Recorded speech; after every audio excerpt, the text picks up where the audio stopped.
প্রতিদিন একই রকম রান্না করতে আমার মোটেও ভালো লাগে না, খেতেও ভালো লাগে না। তাই আমি আমার রান্নায় প্রতিদিনই কিছু না কিছু নতুনভাবে করার চেষ্টা করি। তো আজকে যে নতুনটা আমি করব, করলার কিছু নতুন রেসিপি, সেটাই তোমাদের সাথে শেয়ার করছি। চলো আজকে রেসিপি তোমাদের সাথে পুরোটা শেয়ার করব, কোনো কিছু না টেনে। তো বুঝতেই পারছো আজকের রেসিপিটা কেমন হতে পারে। সেই জন্য আমি সবার প্রথমে যেটা করেছিলাম, আমি লবণ দিয়ে করলাগুলোকে কেটে সুন্দর করে ঘন্টাখানেকের মতো মেখে রেখেছিলাম। এখন ভালো করে তেল দিয়ে সেগুলোকে ভেজে নেব, একটু ভালো করে সেদ্ধও করে নেব, যেন এটার ভিতরে কাঁচা ভাবটা একটু হলেও কমে যায়। মানে আধা সেদ্ধেরও বেশি আমি এটা করে নেব রান্নার সুবিধার্থে।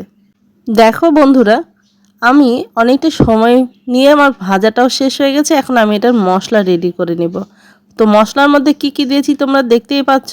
বাদাম আছে, সেই সাথে দিয়েছি এক টুকরো আদা, দুটো গোটা রসুন, টমেটো আছে, জিরা আছে, পেঁয়াজ আছে, কাঁচামরিচ আছে, দুটো দারচিনির টুকরো আছে, একটা এলাচ আছে, একটা। আমি এখন খুব ভালো করে ব্লেন্ড করে নিব।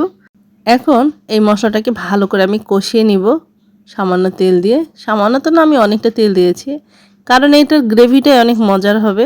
তবে একটা কথা আগেই বলে রাখি, আমি সামান্য চিনি দিতে ভুলে গিয়েছি, সেই জন্য তোমরা চিনিটা দিয়ে নিও, তাহলে রান্নার স্বাদটা আরও বেড়ে যাবে। এর মধ্যে দিয়ে দিব আমার সেই ভেজে রাখা করলাগুলো দিয়ে খুব সুন্দর করে কিছুক্ষণ কষিয়ে নিব।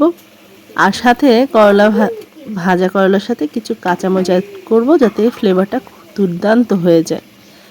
রান্না আমার মোটামুটি শেষের পথে।